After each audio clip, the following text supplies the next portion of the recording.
All right, guys, we will start recording.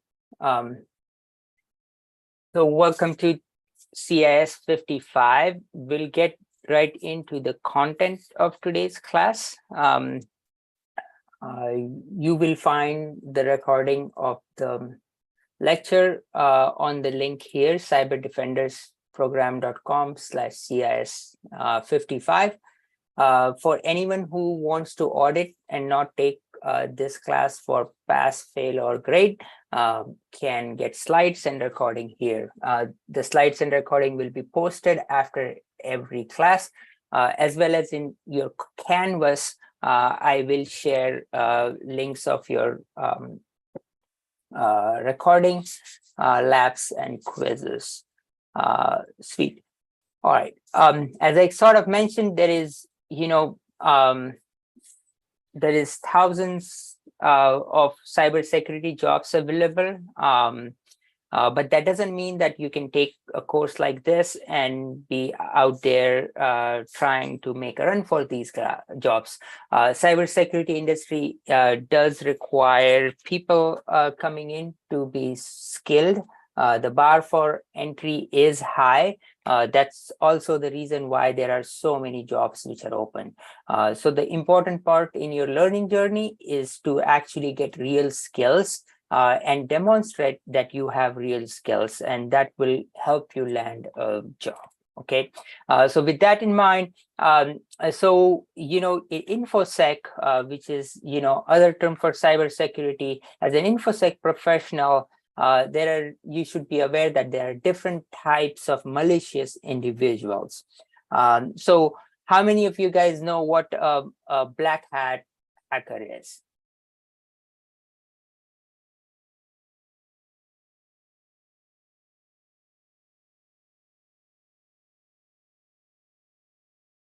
All right. Yeah, so Jeff here is saying a malicious hacker, right? So someone who has a criminal intent, who wants to steal, they're kind of called as black hat. What's a white hat hacker? Is that somebody that finds like what's it called, like problems in code and then reports it to the company or something like that? Yeah, someone who doesn't have a malicious intent, someone who is either like a professional who is paid to find bugs, or he's part of a security team of the company. They're kind of called white hat hacker. And so what's a gray hat? A gray hat is someone who kind of sits in between. They kind of cross the boundaries, right? Sweet. So I have a question. Go ahead. What would be an example of like a gray hat hacker in like the world? Would it be someone working for a company but also like selling the secrets or something of the company? I'm trying to understand that. Yeah, that's right. That's a good example. Someone who is doing white hat hacking professionally, but some of the bugs they sell them in like in an illicit market, or hand out some vulnerabilities to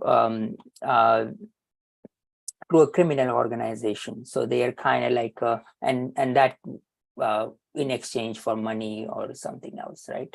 And so they are a gray hat hacker. Okay, all right. So the three important things, and this you will kind of when you I know a lot of you guys are new to cybersecurity, and so this is one important triad you want to remember in cybersecurity. It's called CIA. So this is what we mean when we mean security, right? Or when we mean cybersecurity. So we mean confidentiality, integrity, and availability. So if one of this is compromised, that means you've been hacked. Most of the time when someone thinks they're hacked, that means, oh, someone kind of looked at your secret. That's only one of it.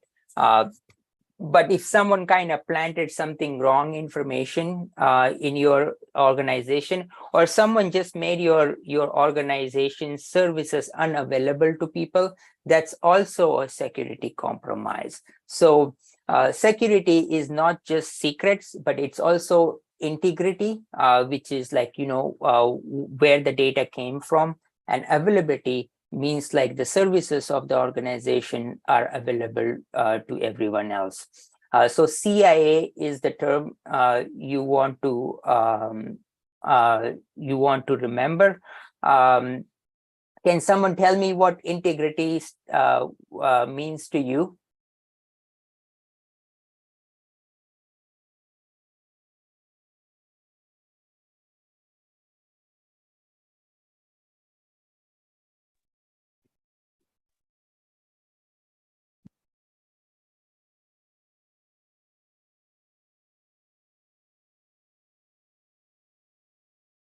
Or you can just read from the screen.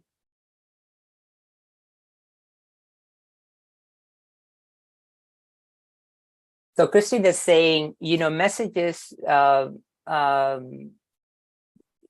message hash is integrity. That's right. The email, the integrity of message is defined by its hash. If someone tampers the message, then the hash changes, and then that that someone has tampered with the message. So yeah. So what would be a good example of integrity being broken? Let's say you're getting a message from your friend and they're asking you to Venmo them some money, right? What would be an example of, like, if someone was spoofing between the conversation between you and your friend, and kind of like change the message, right? That would be loss of integrity, right? Someone spoofed into a message between you and your friend and said that your friend was asking you to Venmo to a particular address, let's say $100, but someone spoofed in and changed that address to their personal address and asked you to Venmo you $100, right? So that's loss of integrity. Can someone give me an example of loss of availability? And you can understand or read availability from the screen and kind of make up an example which makes sense for you. So maybe like a DOS attack, or like if you got a whole bunch of servers being overwhelmed. Yeah, that's a good example. So if someone is trying to access, someone just made a gazillion requests at google.com and made sure that no one else can access google.com, that means Google has lost its availability, right? So, and that is called as DOS attack. What does DOS stand for?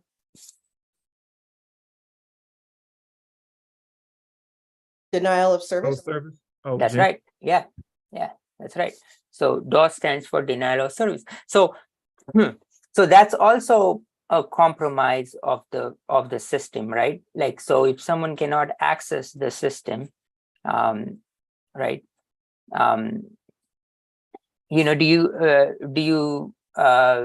do you hear some stories from the old times when people used to if someone wanted to DOS someone with the phone, what they would do is they would tell a whole bunch of their friends and ask them to call that person, so that that person wouldn't receive a call which they were going to receive in a certain time. Have you heard of the telephone denial of service attacks like that?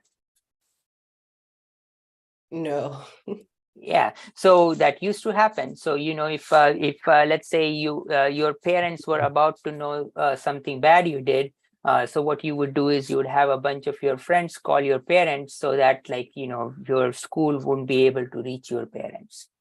Professor, that's old school. I don't know if anybody born in 1990 or 2000 Right. too much about tying up Right. the line. Exactly. So that's also a availability attack, right? Um, Sweet. So,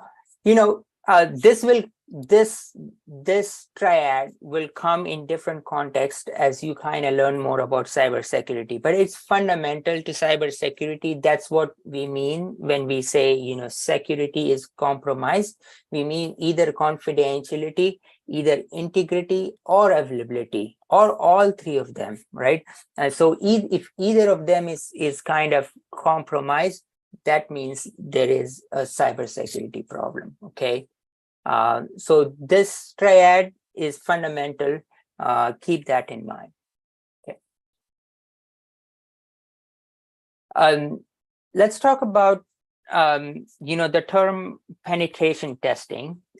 So this is sort of like a verification or a validation that if a cyber criminal were to steal a secret from an organization, how easily would they be able to do it? So a lot of companies hire an external penetration tester or an internal penetration tester. But the job of the penetration tester is to kind of find all the backdoors and the loopholes which the company has inadvertently put out for criminals to be able to get access to their system and compromise one of those three, which is confidentiality, integrity, or availability. And so there is a whole field around this. There is a career ladder around penetration testing. It's a very lucrative job. So you want to be aware of this whole way of interacting and discovering security loopholes. So a hacker, when they are like a white hat, is usually a penetration tester, right? So if you would go and hire a hacker to test all the backdoors and loopholes in your system, so that a criminal won't be able to exploit them. And so when a hacker is hired to do that, he's a penetration tester. Okay. So let me talk a little bit about different phases in which, because the crux of hacker techniques is penetration testing, if you will, right? And so in this course, we're going to learn about hacker techniques, exploits, and incident management, right, or incident reporting. The techniques used by hackers are what the techniques, formally a penetration tester would do. So before you, before you kind of attack something, or before you try to get information, or before you try to steal information, right? What you're going to try to do is you're trying to do a little bit of background work, right? And so that background work is called reconnaissance. You gather information about the system you're going to try to, hack. Then once you sort of, get that initial information, what you're going to try to do is you're going to try to do an analysis on that system, like what vulnerabilities this system might have, right? And so that phase of penetration testing is called vulnerability analysis.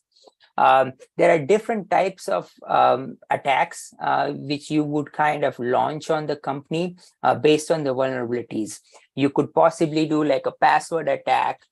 You could maybe exploit a 0-day vulnerability. I know some of you guys might not know what a 0-day is, but we will talk about it. What I mean by a vulnerability is like, you know,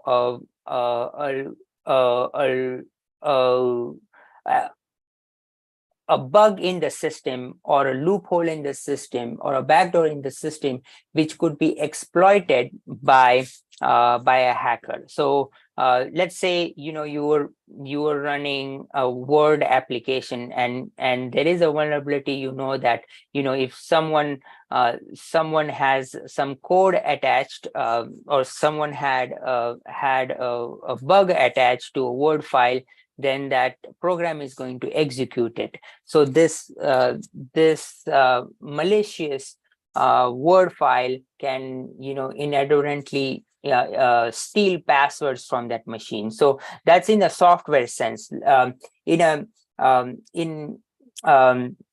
a more physical sense, like let's say if you're a bank, right?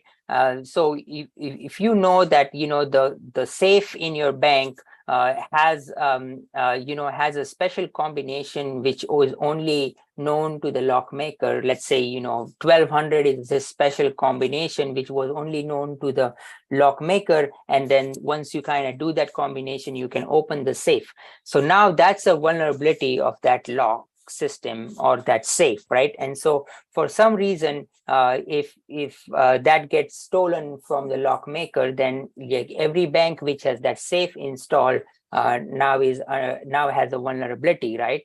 And then, you know, a thief can just go in and without using any tools, just use the code 1200 and be able to access that safe, right? So that's a vulnerability, right?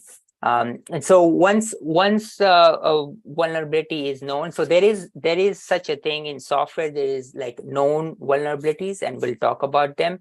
There is like whole repositories of these vulnerabilities which are maintained.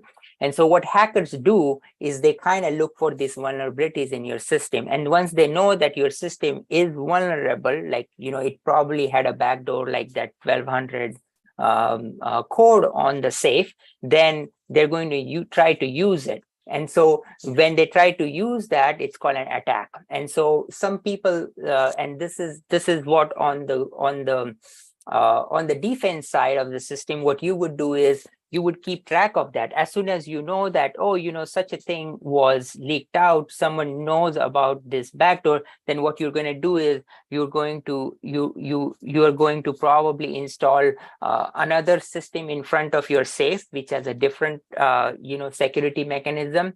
Or you might reach out to the maker of the safe and ask them, hey, you know, how do I disable this default code which you had put in?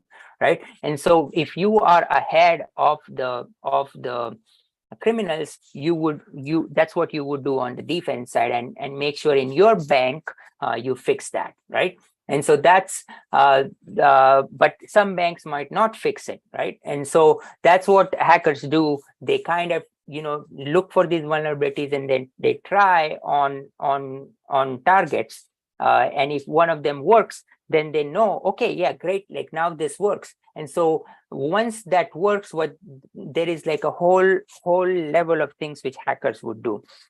So, you know, some hackers won't really go and take all the cash from that bank, right? Like they won't just steal and go away. But what they might do is they might just, you know, open the safe and put a little bug in there, and like a microphone or like, you know, or like just take maybe a little bit. But what their intent is to not like exploit that attack right away, but to implant a bug so that they can exploit it sometime in future. And so this is called as, like, you know, there is a command control system put into place of that system of the target, so that at some time in future, when it's needed, that target can be exploited. So this is a mechanism used a lot by nation state hackers. So, what they do is they plant bugs in systems like telecommunication systems, or they plant bugs into, into storage systems, so that when the time is appropriate, they can spy on that particular target. So this is sort of like the post-exploitation phase in this is not to go and steal the money right away, but they have a longer intent, right?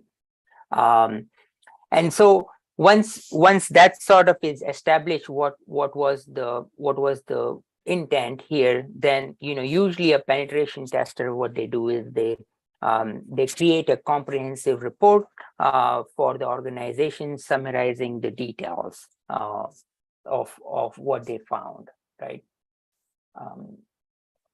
Cool. We'll talk a little bit about these phases in detail, but before we do that, is that sort of clear? Can someone tell me what's the first phase of a penetration test, or like basically what a hacker would do to exploit? Information gathering, it seems like. So just learning more about the target. That's right. And so in the cybersecurity parlance, it's called reconnaissance, or recon for short, right?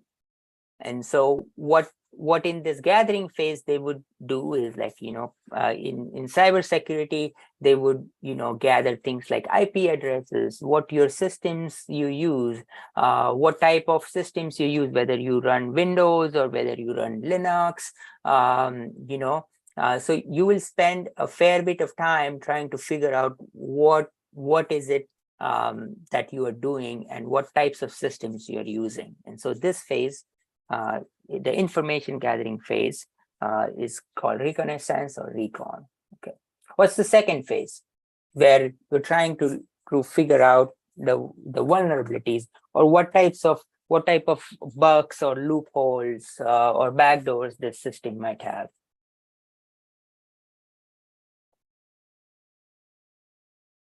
Can someone tell me about the second phase? Scanning. Yeah. So it's called scanning, but what you're really trying to do is you're trying to see, like, let's say you have a Linux system.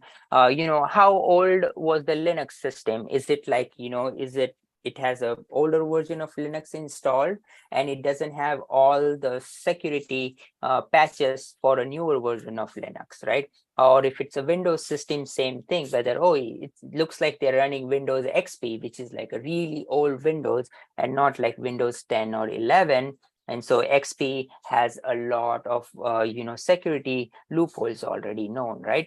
And so to know all these vulnerabilities, what they do is they scan these systems with some automated tools to figure out, like, what libraries they run, what operating systems they run, what softwares they run.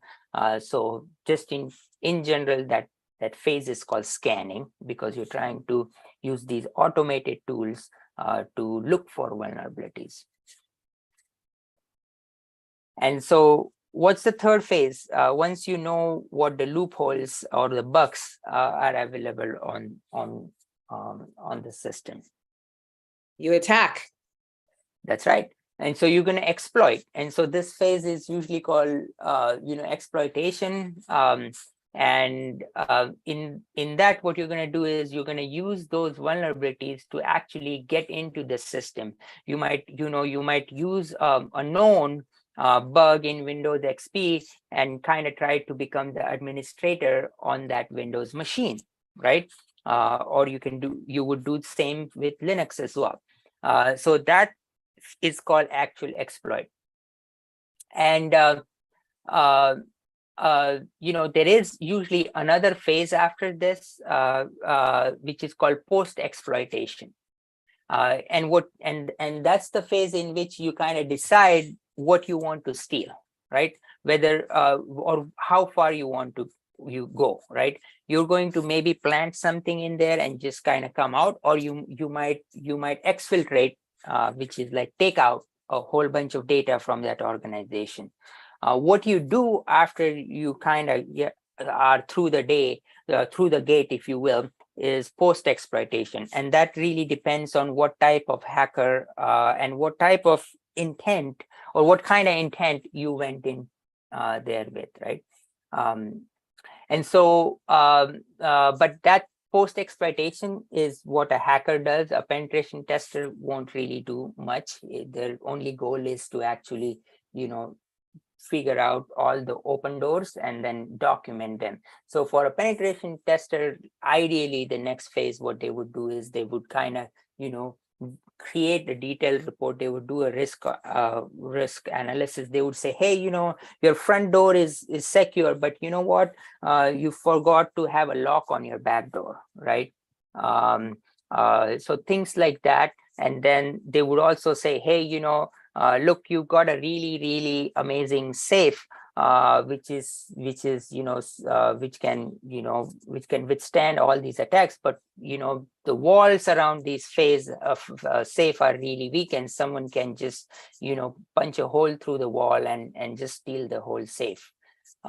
So like all that type of risk analysis is kind of what a penetration tester does. They kind of think like a hacker. They are a hacker, except they're paid to find all these vulnerabilities.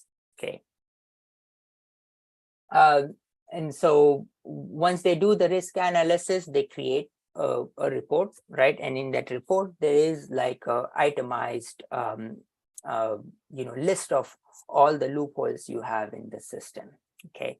So this is generally a job of a penetration tester. This is also what a hacker does, except like, after exploitation, a hacker would do some kind of post-exploitation phase. And instead of generating a report, a hacker would, fulfill their goal, whether they came in to, plant a command and control bug like a microphone, or like a program which listens to whatever commands they give, or like steal money, or like, or steal, username, passwords, whatever they came with. That's kind of what they would do post exploitation. Okay. Cool. Sweet. Any questions on phases of pen testing?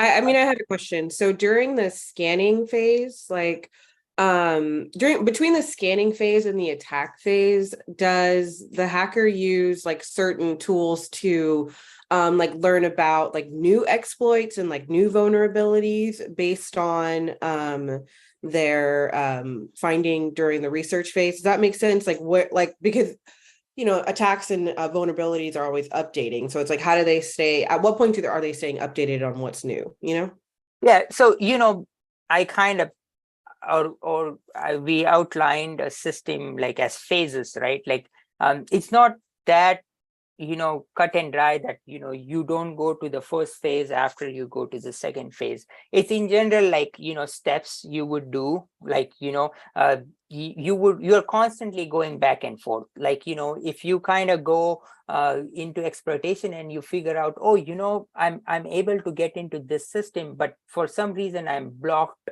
on becoming an administrator on this machine, then you go back to getting to know more about that system, and so you dig deeper, and then you go and do research, like, oh, what new vulnerabilities are available on that system. So it's not a linear process in any way. But those are in general kind of like phases, but it's not linear. You were constantly going back and forth. Got it. Okay, thank you. All right, so let's talk a little bit about types of pen testing. So just like there are types of hackers, you can kind of think of it similarly termed, but the understanding is different a little bit. So when you say like, do black box pen testing, that means like, what is like, you do not know anything about the system. You are just like an external unknown person who stumbled upon, this software for the bank. Just like, one of the users of the bank or one of the customers of the bank. You don't know the functioning of how the company works, what the software does, etc. But you're going to try to still break into it. That's called black box testing. There is white box testing, where the bank hires you, gives you access to the source code of their system. They tell you all the processes and the people involved. They tell you like what they check for. They give you all the information about the system, like an insider, and then ask you to find loopholes. And so that is called as white box. And somewhere in between is gray box, where they give you some knowledge. They might give you knowledge of one system, but they don't give knowledge of the second system, and then they ask you to find loopholes or bugs in the system, security bugs. And so that's the range. It's the terminology is similar to types of hacker, but what it means is a little bit different here, right? So black box, you don't know anything about the system. White box, you're just like an insider. You know everything about the system. Gray box is somewhere in between, and that's what you're doing. Okay. So we're going to talk a little bit about types of pen testing, but before we get into any questions on what we covered so far.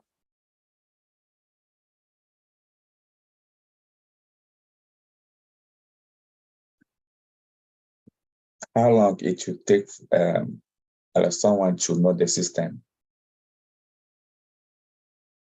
It depends. Some systems are really complicated. It takes years to build them. So it would take years to get to know them. Some systems are built by huge teams. So it's actually impossible for one person to completely know the system, right? So, so it really varies.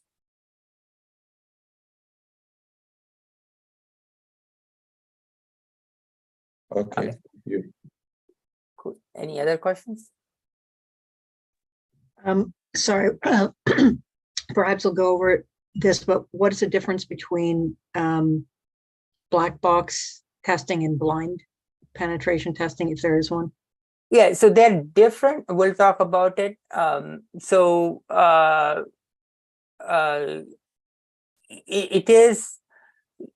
It's a form of it. Blind penetration testing is a black box testing, but it's a refined concept where the only thing you're given is like the name of the organization, and you go at it. Blind penetration test is a type of a black box test. And in a double blind penetration test, for example, where it's it's not even the organization knows that they have hired someone to break the system. Only a couple people in the organization know that they have hired. It's also black box testing where you go hire someone to break the system, but you don't tell your employees that you hired someone. And so your employees are just if someone breaks in, they are like, oh, what happened? They didn't know about it. And so it's very, very common to do something like that in banks or systems where high security is needed, where they wouldn't tell their other than like one or two people in the security department. No one else knows that they've hired someone to break into the system. And so that way they can kind of be sure that if actually a hacker comes after us, that we have systems and controls in place that we will be able to catch them. Okay. So there is targeted testing. What that means is, only one part of the organization is kind of, tested. And so I'll show you some example. of that. There is a lot of different types of penetration testing, and I'm just giving you a sample of some of them. But like on a bigger level, there is white box, black box, and gray box. There is also like, in targeted testing, that basically would be, you're testing the mobile web application, also the mobile application of the company, you're testing the web application of the company, things like that. Then there is also external testing and internal testing. What external means, like, you're testing, you're testing from the internet. And internal means like, you have access to the internal network of the company and you're testing from there. There is network penetration testing. What that means is you're just checking on the computer network of the company as well, right? So things like that. A good way to get familiar with something like that is look at, a website of companies which offer penetration testing. And so here is an example of company which does penetration testing called Astra Pen Test.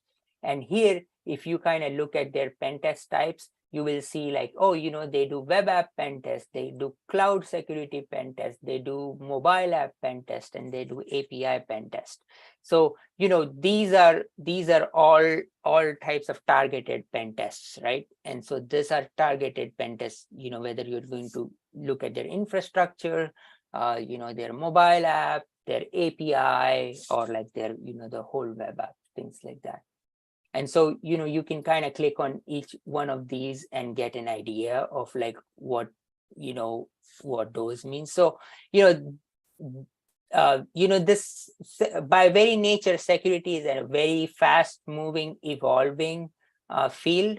As new systems come online, like, 10 years ago, or like actually maybe even 15 years ago, there was no such thing called mobile app pen test because there weren't that many mobile apps, right? Like 10 years ago, there was no such thing as cloud security pen test because there weren't that many people moving on to, Amazon or Azure or Google Cloud kind of systems, right? So, okay, so I just wanted to show that. All right, okay, cool. Let's keep moving. All right, okay. So we will be using these tools, but I just wanted to give you a little bit of heads up of, and this class is about hacker techniques and such, right? So I want to give you a taste of the tools as well. So we'll be using some of these tools. So like, the tools you want to talk about, and then, I want you guys to also do your own research and come back to the next class and tell me about, tools you are interested in. But there is tools like Nessus, which is like a web application vulnerability scanner. Metasploit, it's like a whole framework for hacking. Nmap, it stands for network mapper. It really helps you kind of figure out what are nodes in your network. Some of you guys might have done this before, called Wireshark. It really kind of shows you what's going on on the wires, if you will, between two computer systems. There is like very specialized tools which come as package of like this hacker distribution of Linux called Kali Linux, like John the Ripper, Burp Suite, Cane Enable, and like a huge slew of tools. And so, if you are like, there is no dearth of these tools. There is one every day. But what is really important for you guys to learn is like to learn the fundamentals, right? Because there will always be new tools, right? So this is like a very popular distribution of Linux, which is completely just focused for penetration testing. And if you look at this Linux, you will see so many tools as part of like tools inside of Kali. And you will see there is like Flatpak, Metasploit, and just if you Tor browser, but if you just open Kali Linux, you will see gazillion million tools. But don't get lost into tools. But first learn the purpose of these tools, okay? All right. Sweet. Any questions on tools? I will give you a stretch, like just an assignment, like when you go back and like read upon this a little bit and talk to people, you know, just on Discord, kind of, you know, mention a tool or two which you found interesting or which piques your interest, right? Just as something, oh, I would like to learn more about this tool or that tool, right?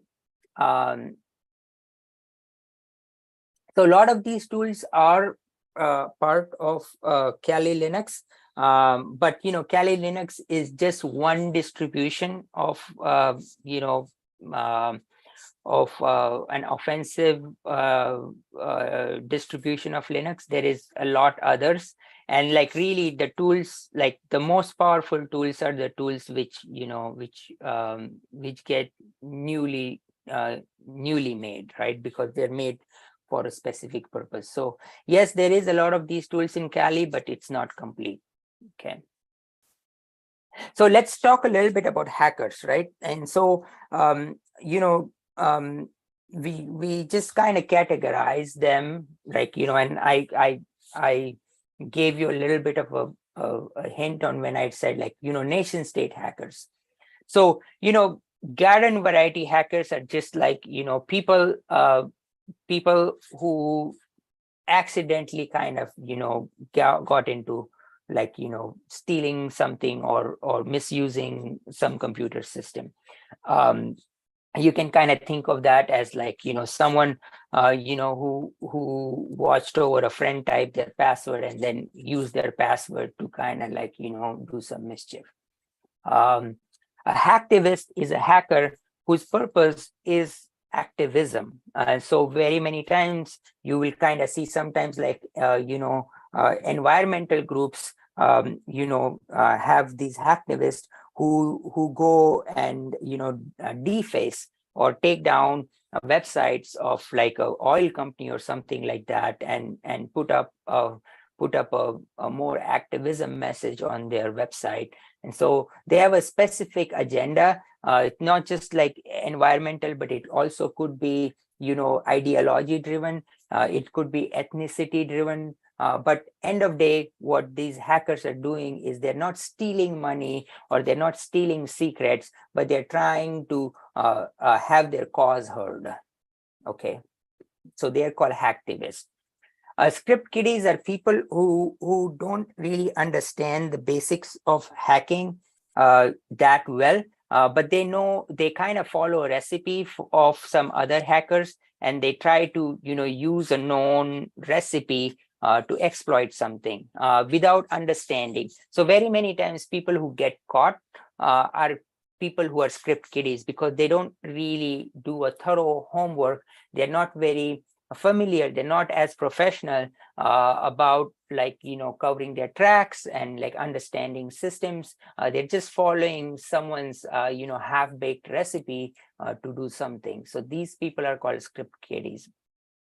Very organized, kind of like gangs, if you will, are called you know, groups of hackers.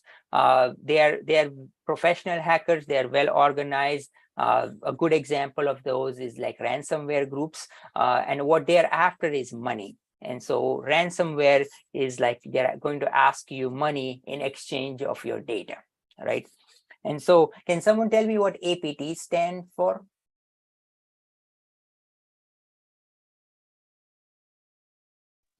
Advanced persistent threat. That's right. And so usually these hackers are nation states. So pretty much every country now has like a cybersecurity army, if you will. And what they do is, their job is to kind of, like, you know, keep an eye and hack other countries, other institutions, organizations. And so these entities are super structured to a level where they have a payroll and they're legal in their country, but their job is to kind of, you know, hack. And so they are called as advanced persistent threats. And there are a number of these organizations around the world, and over time, people have discovered them and they've given them names. And so you would kind of hear about like APT2 or APT40 or things like that. And so, those are like usually nation state actors. And then the last group of people who are like insiders, like, you probably might have heard, like, a lot of insiders inadvertently, like, not inadvertently, but also for money leaking information of the company, right? Like, so there is a lot of insider trade. I know I used the word 0 day before. So can someone tell me what 0 day is?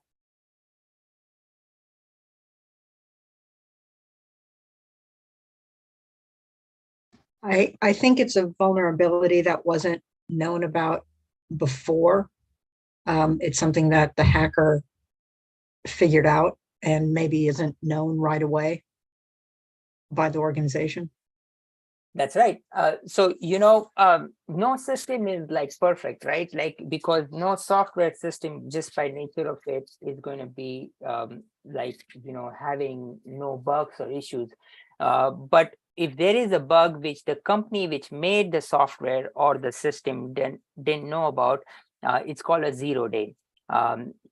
And so, like, you probably have heard about 0 days in Windows operating system, or 0 days in like iPhone, iOS, or things like that. These are bugs which the makers of the system don't know about, and they basically give access to the whole system. And so a lot of times these 0 day vulnerabilities are the ones which are used by, like, these super well funded actors like APTs and ransomware groups, where where these bugs give access to the whole system, and there is nothing you can do about it, right?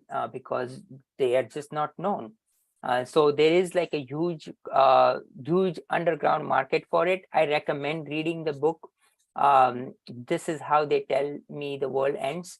You can kind of, if you use Libby or any of the apps from your local library, you can find this book on there. I highly recommend like reading this book, which tells you about or gives you an idea of like this whole underground market for 0 day vulnerabilities. And Nicole is a cybersecurity journalist who's kind of been following this whole industry for like 20 years, and she's written like a very authoritative analysis of how the whole system works. All right, so we talked about the actors, and then, like, how do they actually do their job, right? And so this is kind of some of these things we're gonna try to uncover as we kind of do a bit more hands-on. I'll just kind of cover this. This is not a complete list of attack vectors. The site I recommend is MITRE ATT&CK framework. This is very evolved version. It gives like a whole hierarchy of attack vectors, and it's really detailed, and it's kind of adopted by the industry as the nomenclature, if you will. So this I'll post this link. I'll add it to the slide as well.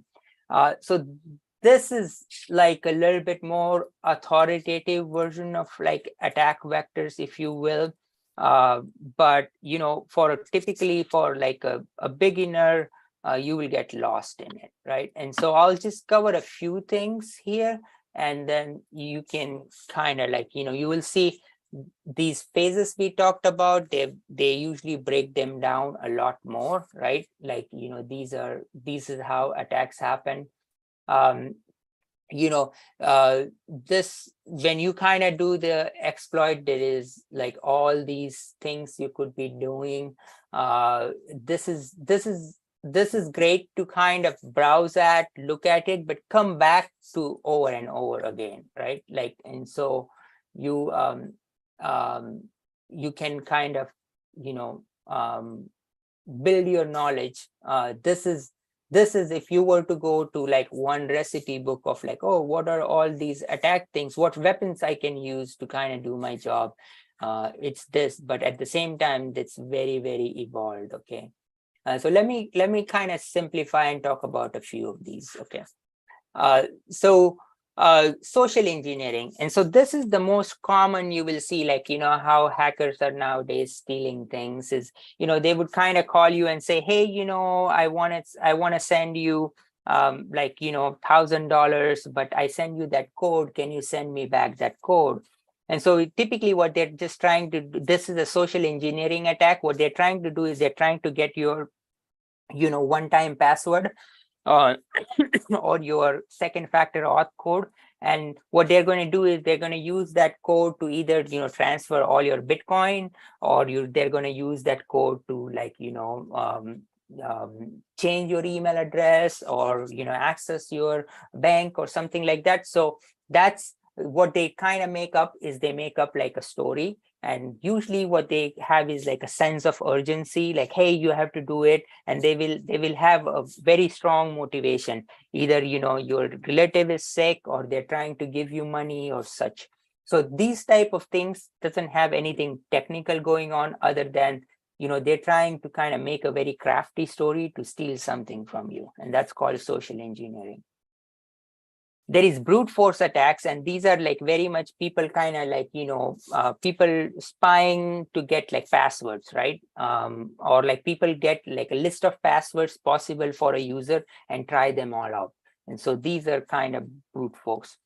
Software vulnerability exploits are the ones which I kind of said, like, like things like 0-day, things like where there's a bug database of like, oh, this version of this software has this security bug. And so if you find that version of software somewhere, then this security bug might work on it, right? And that's one of the examples I talked about it before. Other big area is like, device theft, like which would, people would just steal like the whole computer, and then they're going to try to, get data from your hard disk or something like that. Same thing with phones too. Okay. Privilege access misuse is like, you might be an insider to a company, and you might just be user, but somehow craftily you get an admin access, and then you misuse that access to get all the company's secrets. Denial of service, where, this is like an attack vector where you just like, bombarding a website so no one else can access that website. Or like, the phone hacking one I told about, calling a phone number so that like no one else can call that phone number, right? Cool. Again, like this is not a comprehensive list. So let's talk about defense, right? So again, this is also not a comprehensive list. What I want to, there is,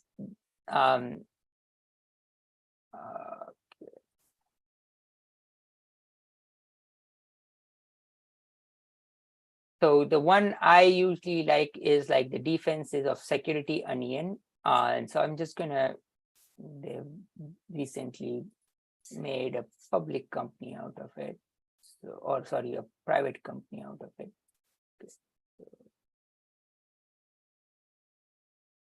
I'm just gonna put a link on there. So, this is more like the key to everything security is you can't just have like one defense. You have to have defense in depth. Okay. You just don't rely on one way, like, you can protect yourself. You have several protection mechanisms. Okay. So this, if you were to learn one thing about defense, is like there is always a need to do defense in depth, like multiple layers of defense. So few ways you can do defense is like, for like, for your network, you can have a firewall, you can have a security group, things like that, where you kind of don't allow bad people to go in. And so the way you want to think about, like, if you were like a medieval medieval castle, right? Like then what you would do is you would put like a wall around your castle, right? And so that's firewall, like if you will, right? Like you don't want, enemies to just willy-nilly come into your castle, right? And so that's a firewall. And the gates of your firewall are kind of like proxies. You only kind of check everyone before you let them in, right?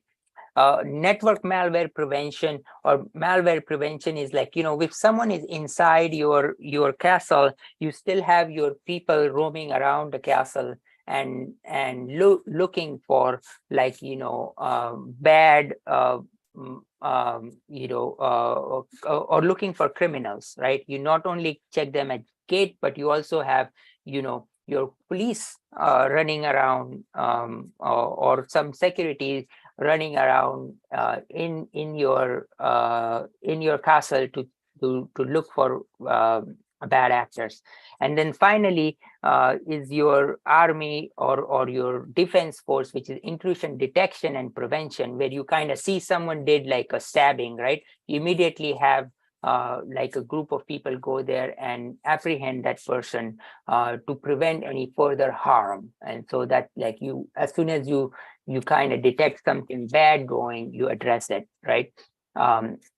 But that's not complete. You can kind of keep that analogy in back of your head, that, that's sort of how you want to think of like, systems being protected. Like you want to think of defense in depth, you can kind of think of the analogy of a castle. You might have a moat, you might have a firewall, you might have gates, you might have, internal security people, you might have a police or army force, so on and so forth, right? In a modern system, you can think, a lot of this being done digitally, but the steps are similar. So, one thing which we all are familiar with are our computers, right? And so you will probably, it's lot less common now that a lot of people are using their phones, because phones are a little bit more secure, a little bit less is exposed on them. But the computers always had like an antivirus. And so an endpoint is basically a system used by end user. So a laptop, any Windows laptop, you will always see like, you kind of said like, hey, is your firewall, is your antivirus all right? Like, and is there a firewall, that sort of stuff. There's application whitelisting, which is like what kind of applications you can run on it. And then just to kind of keep you like, keep you safe, which is like, again, remember the CIA of security. If your data is gone and like someone just, has you hostage to your data and says, hey, in order for me to decrypt my data, I'm going to ask, $10,000 from you. Then that's a security risk, right? And so in order to kind of, prevent something like that, what you would do is you would periodically back up your data. And so, for example, if someone stole your data and encrypted it, you can always go back to the backup and say, hey, I have a working copy. So things like that, patch management, vulnerability management. So these are all things you would do like on a laptop. There are versions of these you would do on a phone as well. But all in all, you can kind of think of like as an individual user, what are defenses you can do. So we'll talk about these as we kind of go through the class. We are coming up on the time here for the next break. So these are some of the big bugs and vulnerabilities, like Stuxnet, NotPetya, cyberspace. These are hacks, right? These are the ones which these are the attacks. And so how did these attacks happen, right? Like, Stuxnet happened because someone used a USB key and a program got installed on a computer through this USB key, right? Things like that. So there are a few resources I will talk about, but one of the person you want to follow and read their blog is Bruce Schneier. If you kind of his sorry,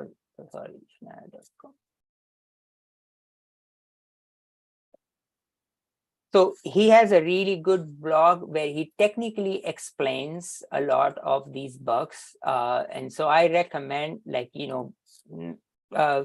just getting yourself familiar with it, seeing how much you understand kind of gives you a good baseline of, like,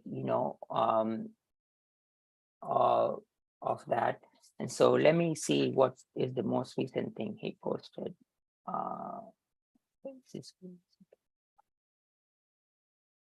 So, the most, he's talking about wiretap discovered through expired TLS certificate. And, there is, the administrator of Japa.ru discovered that, someone was listening to all the conversations, and how did that exactly happen? And so he talks about, like, an expired certificate. And so the TLS certificate was expired. And so, someone used that vulnerability. So, it kind of gives you an idea of, like, you will probably hear of this story in media like this, like, oh, alleged cover tap. But then when, Bruce Nair will write about it, he'll kind of tell you a little bit more about the technical aspect of it. Okay. So yeah, okay, cool. Let me see. Okay. Okay, cool. All right. So with that, we will cover this in a bit. Okay. All right. Okay. Cool. We'll come back to it. All right. So we're going to take a 10-minute break, and we'll come back and I'll talk about our first lab and hack the box.